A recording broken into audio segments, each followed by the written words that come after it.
Good morning, everybody. I welcome all of you at Impetus for this very interesting course of logic development. We normally call it logic development, but it's all about improving your thinking ability and your ability to solve problems. So logic is all about ideas that we can use to solve the problems. Now, before we actually begin with the session, there is one small survey. You just have to answer one question so that I'll have a better idea what kind of examples should I take when I go ahead with the discussion. Now, people wonder, those who have programming experience, why do they want to start off with logic? Believe me, logic is the foundation. A lot of times we end up writing programs, we end up learning programming languages, and then we are stuck. When the problems comes in front of us, we are not really in a position to express ourselves properly using whatever languages that you may have learned. You may have learned Java, you may have learned Pascal, you may, no Pascal nowadays, maybe Python, maybe C, C++. There are so many different languages that you come across. But in case if you have difficulty, don't hesitate to ask me to repeat or request to go slow. Okay, so this particular course is all about building your computational ability, your ability to solve problems, because technologies will keep on changing. Today we are hearing about Python, and tomorrow Python may go off and some other language may come in. So are we going to focus on learning languages, or are we going to focus on improving our ability to solve problems? So if you have that particular confidence that I know the solution to the problem, the languages that we learn over a period of time, or you may have already learned, will just act as a tool to solve your problem. So writing code probably is the easiest thing to do. So that would not be very difficult. You learn a syntax, and there are so many tools which are coming up, wherein if you give your idea, there are softwares which will write programs for you. But what softwares, unless the concept of artificial intelligence do not reach to the next level, you have to provide ideas, and there are softwares which can build program based on those ideas. So what is more important is ideas. So if you have ideas, and if you know how to express your ideas, believe me, you can solve any kind of problem that you may face. It can be a computational problem, it can be a real life problem. So this course is all about building your confidence that I can solve problem, I can provide solution. So that's the kind of confidence that we need to have. This course is not about me teaching you. It's about all exercises. It's about you doing certain things. And okay, other than playing your regular games, there are some other games that I'll ask you to play, wherein you'll have to exhibit your skills, and that too in a limited time frame. So if you follow those instructions, believe me, life will be different for you. You'll be more confident. For those who are having programming experience, you will be more confident. And for those who have no programming experience, you will not fear programming. So two major objectives. You have to build your confidence, and there should not be any fear about writing programs. So let's begin with our journey of computational thinking, or so-called logic development. So I welcome all of you at Impetus. We are into IT training since 1999. And probably that's the time when you are not even born. Okay. And we are authorized training and certification center for a lot of technologies. We are earlier partners with Oracle. We were partners with Oracle for almost 8 years. We are partners with Autodesk. We are also partners with PTC. And today we are partners with Pearson for Python certification, for C, C++ certification, and number of other technologies. And also for those who come from commerce background, we are also partners with Autodesk, with Tally. So currently we have association with Python Institute, C++ Institute, and Tally Academy. So anybody who wish to pursue any international certification later, you as student at Impetus will actually be preparing for those kind of certifications. And secondly, you'll also get discounts when you plan to appear for the exams anytime in your career. You just have to approach this international body through us. A brief about myself. I'm into training for last 20 years. System development, application development, databases have been my area of interest. And currently I'm associated with University of Pune for post-graduation courses as well, especially for MCA. And I have moderated a lot of students from foreign universities as well, Purdue being one of the major institution. So here we start today, introduction to programming and problem solving. We are talking about problem solving. We would like to solve problems, and problems are there everywhere in our life. It's not just about computing problem. It's about problems that we face in everyday life. We need to understand, how do I create a strategy to solve any problem that I may face in my life. And this particular course will help you to even analyze day-to-day problems. It's not just about computational, but our focus is on computational thinking. But believe me, with that systematic approach of thinking, you can tackle even your daily life problems, or problems that it may feel to you, it has nothing to do with computing. But this computational thinking helps you to handle or effectively manage other problems, a regular problem. It could be any problem that you can come across in your daily life, that also can be effectively handled. So let's understand what this computational thinking is all about. I have been using this word computational thinking. Last 5 minutes, I have used this term several times. So what exactly is this computational thinking? Okay, is it thinking like computers? To an extent, yes. Okay, but let's understand what computational thinking is all about. What does it comprise? And what change do we need to bring about in our thought process? How do we start using this computational thinking to solve problems that we come across in our life? And there will be a lot of exercises. But today's session and the next session, there will be a bit of discussion. These are the only 2 sessions where we'll have discussions. And after that, it's more about exercises. It's more about puzzles. And believe me, those who are from programming background, a lot of times during interviews, when the company is not very sure as to what kind of technologies they want the candidate to be recruited for, they'll put across puzzles to you. And these puzzles, and that's a very common practice in the industry today. During interview process, they put across puzzles to you. And what they try and see in you is your ability to solve that particular problem. And they know for sure, if you can solve the problem, if you have ideas, learning programming languages to solve that particular problem or implementing that idea using some programming language is not a big deal. You may be very good in Java, you may be very good in Python, you know all the syntaxes, but you don't have ideas. So your syntaxes are not going to come to your rescue. So I am going to give you a lot of problems. Today, even before we stop for today's session, there will be one question that we'll work on, just to give you a feel as to what kind of questions that you may come across.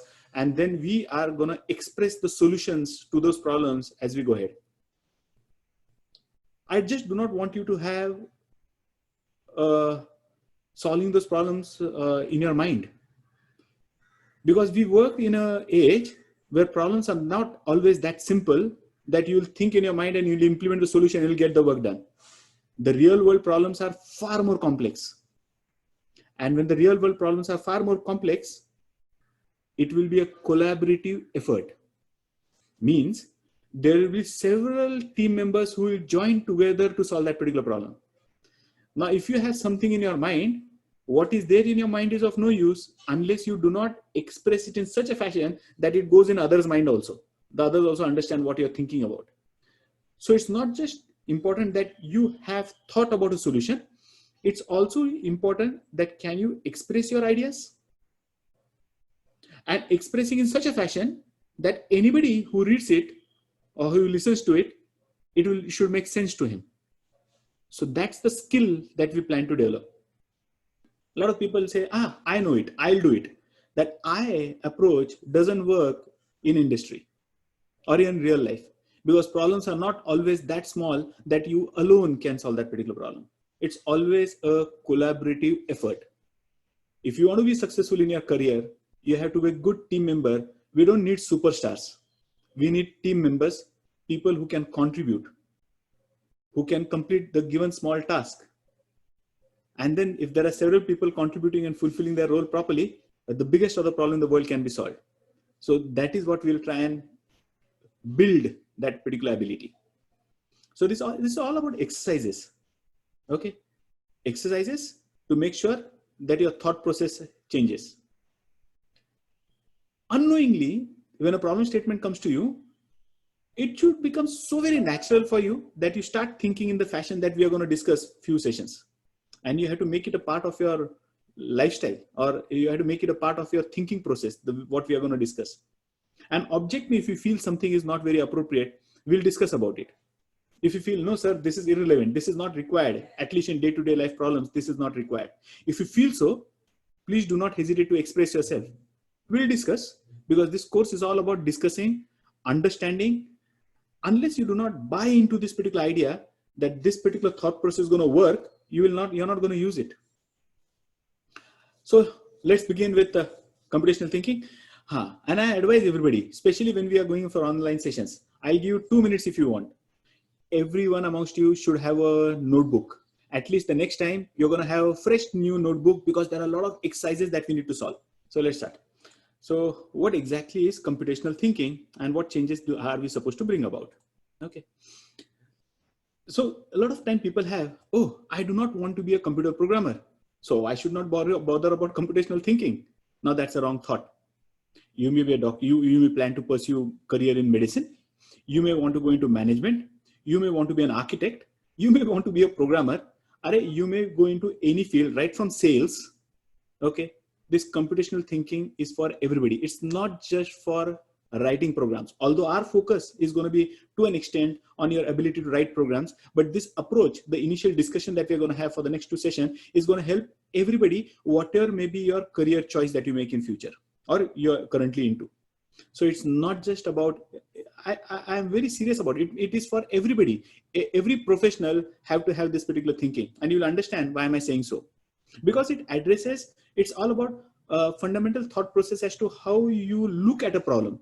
And problem can be for anybody. For a salesman may have a different problem. A doctor may have a different problem. A receptionist in a company may have a different problem. A programmer may have a different problem. But keep in mind, everywhere there are problems. If you are involved in some kind of activity, you are definitely going to have a problem, and you are going to be of some worth if you can solve the problem. And if you cannot solve the problem, you are of no use for any organization. Neither you on your own can be successful if you cannot solve problems. Because every sphere of a life, you're going to come across problems. So computational thinking is for everybody. It's not just for programmers. So don't have that misconception. Oh, I do not plan to pursue anything in computer field. I don't want to be a programmer, so let me not worry about computational thinking. Don't have that misconception. Okay, the discussions will definitely help you understand why am I saying so. So it's an approach to solving problem using concept and ideas for computer science. We are going to use it for computer science because many of you, because today everybody has to be a computer programmer. Because your life is impossible without this technology today. So in some way or the other, you are going to be, your career, your life, your profession is going to be touched with these computers. So everybody needs to code to a certain extent.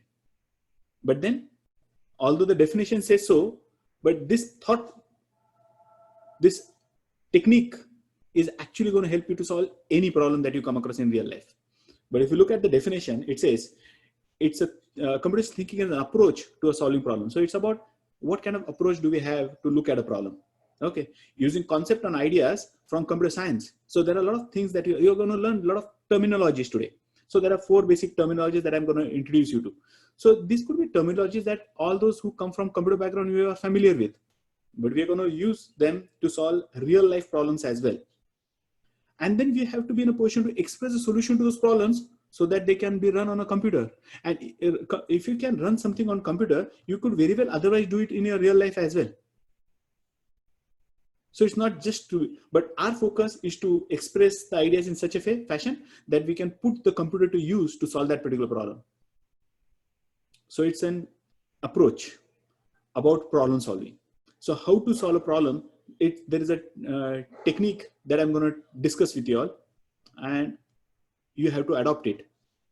If you really appreciate, if you feel that's the right way, and if you don't, you are open to criticism, objections, discussion, anything, but you have to come up with your thoughts. So it's an approach to solving a problem using concepts and ideas for computer science. And these ideas from computer science are going to help us everywhere. And I'll cite you so many different examples where these ideas will be used. And then I said, just having ideas is not enough. We should be in a position to express our solution, because it's not the world where you alone are a superhero and you're going to take care of all the problems. You're going to work in team, and unless and until you're a very good team member, you are of no use for any organization. You are of no use for any organization. Organizations are looking out for team players. Okay, somebody who can contribute, not somebody who will do something on his own. Nobody wants to have dependency on one superstar.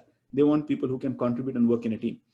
So we should be in a position to express our solutions to those problems so that they can be run on a computer or in real life, so that we can actually implement in our real life and to solve that particular problem that we are facing. We are going to understand what exactly do you mean by problem as well. But today's discussion is more broad.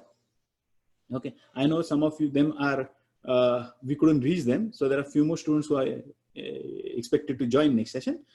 So the recording will be played for them. Okay, about what we discussed today. So it's very general discussion today. So don't sit like, okay, what did I understood out of this session? What do I take home? You need to first understand what computational thinking is, how is it going to help you as a programmer or in your real life. That's only take home today. You don't have to be a computer scientist to think like a computer scientist. Okay, scientists solve difficult problems, or you can solve your daily problems also thinking in this particular fashion. So it's all about ideas, how to think and how to solve the problems. So for that, you need not be a scientist, but we can definitely inculcate that approach, a scientific approach of thinking. It's about scientific approach. Okay, computer science is just one of the science. It's just a scientific approach towards solving a problem. So make sure that you make a note whatever you understand. So this computational thinking is a part of problem solving process.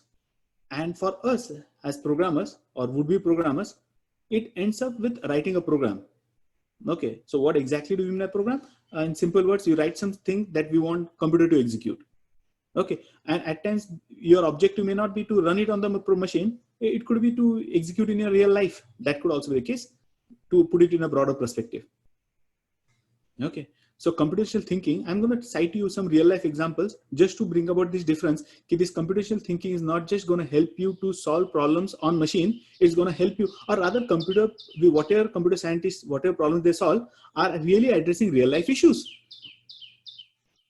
Currently, there was a question that was put across few days, you must have heard about Big Bazaar.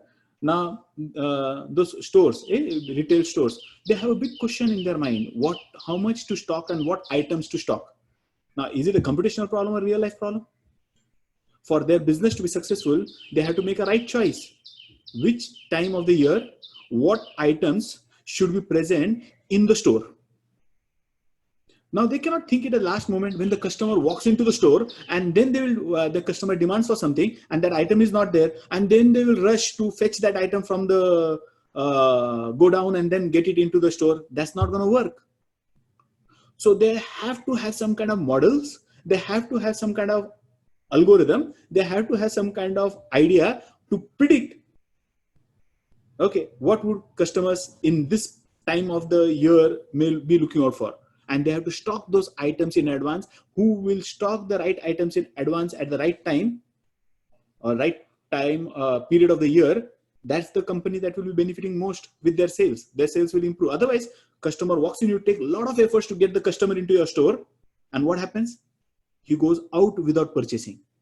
Now, that could be the worst scenario for somebody, some organization, some store, when the customer has walked into your store and he did not purchase something. Why? Because he did not get what he is looking out for. Then how do you, as a store manager, take a decision, not knowing who's going to walk in today, but then you have to make that predictive analysis and stock the right items into the store. Now, that's a very much a daily life problem for any businessman. It could be a store manager. And believe me, computational thinking, your computers can be put to use over here to give you an answer as to what items, to what extent we should stock in which store, in which region, at what time of the year.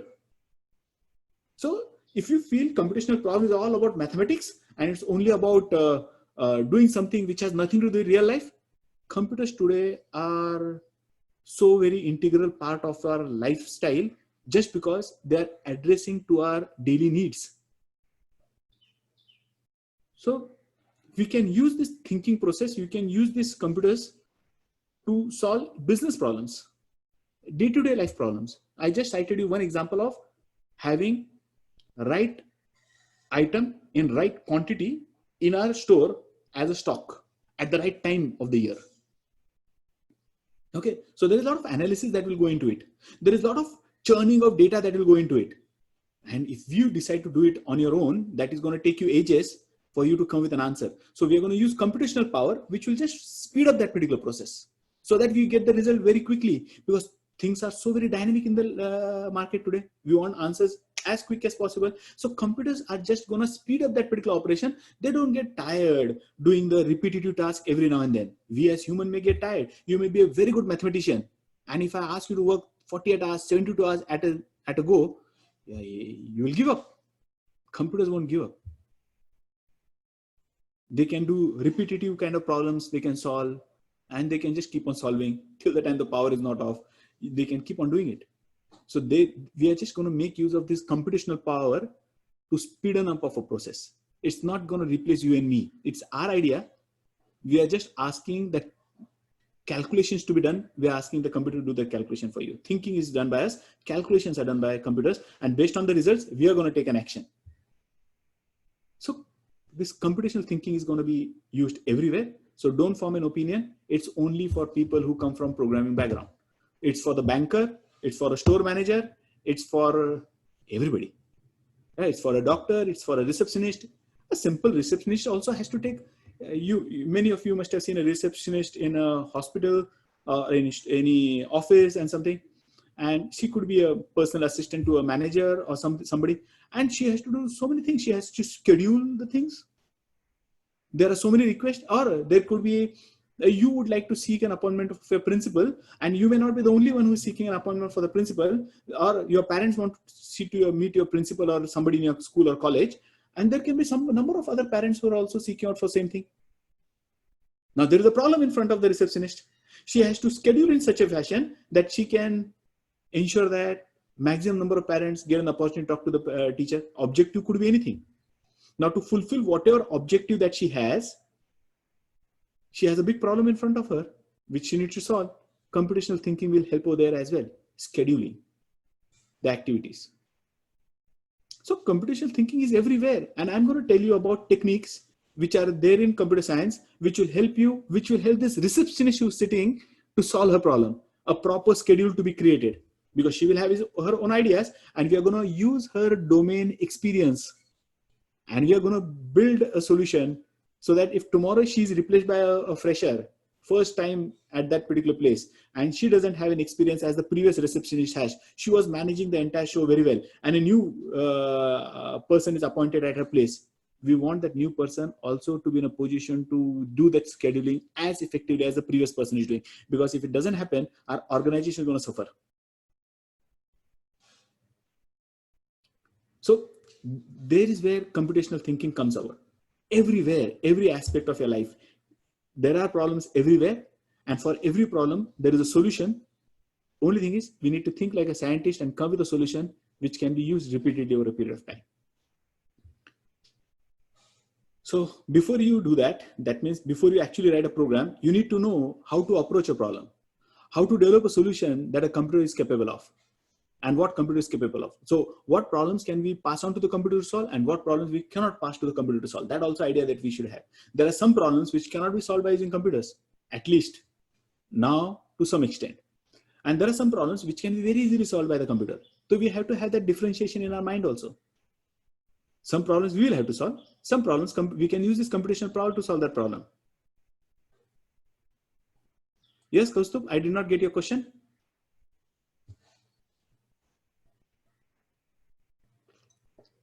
Kaustubh, you may unmute yourself and ask. Okay.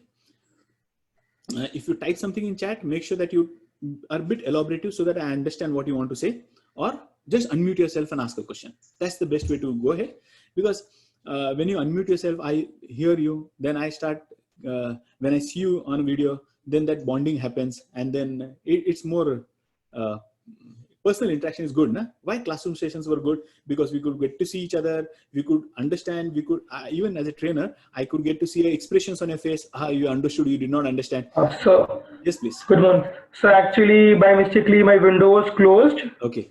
So I by clicking that mute button, so it was late, sir. Sir, actually, you asked that problem of that. You were discussing the problem of that big bazaar, that all things now. So you asked the question that is it a computational problem or it's the problem of that big bazaar community? So I get the answer that it is a Okay. computational problem. Yes, That was yes, yes, yes. So we are also going to categorize the problem. So here I'll also help you understand what are the different types of problems that you come across. Next session though. Today I'm not going to trouble you much. It's just building your faith to understand this is going to help me. Okay. So, and I'm going to show you some instances. So I talked about receptionist. Make sure you note about it. There is a scheduling problem that is there. We talked about big bazaar. There is a stocking problem, inventory problem that is there. And we as a scientist, or a receptionist is also a scientist if he or she thinks in a scientific fashion.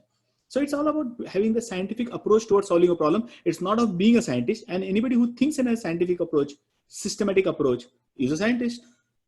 You may not carry a degree, PhD or doctorate or something like that, not necessary. If you have that approach, that's good enough. So you know how to approach to the problem, how do you look at a problem, how do you analyze that particular problem, how do you design a solution for that particular problem, and understand which problem can be delegated to the computers and which problems cannot be delegated to the computers. That means for which problems we can write programs and for which problems we cannot write programs. That understanding also we need to have. Okay. So if you develop this computational skills, what is that you'll gain out of it? Okay. You'll have confidence in dealing with complexity, persistence in working with difficult problem, because problems are not always that easy. Addition of two numbers, factorial of a number. Okay, these are not the kind of problems that will really going to trouble us. Okay, I talked about, think about that big bazaar problem, how complex it is. Think about an online store and they would like to decide about which items to highlight on the first page. It's a big problem. There are millions of items. What should I highlight? Okay, so these are actually very complex problems. So we need to have persistence, not to give up. Okay, that's one skill trait that I'm going to give you some difficult problems as well. And you will have to put in maybe hours, or at times you'll have to involve your family to solve those problems. And it doesn't matter because I said it's a collaborative effort. If you can get your younger brother, elder brother to get involved into it, to come with a solution, good. What is more important, we coming up to the solution and you coordinating that particular thing, because that's the skill also that we have to develop. Okay, so problems at times can be very, very complex. So we need to have not to give up, that I will till the end, till that I don't get a solution, I'm going to work on it. I'm not going to leave it. So that persistent working on a difficult problem, that's what we would like to get. Tolerance for ambiguity. No, there are some things which are not very clear. So we need to have some tolerance. ऐसा भी हो सकता है, वैसा भी हो सकता है, and we need to make a provision for those things because there is no clarity at times. Ability to deal with open-ended problems. Questions are not very specific. If the question is specific, it's very easy. If I ask you, coming May, I plan to go to Shimla for vacation. That's very specific kind of question. Okay, so, and I say, I want to go for a vacation. Now, I want to go for vacation, planning for a vacation.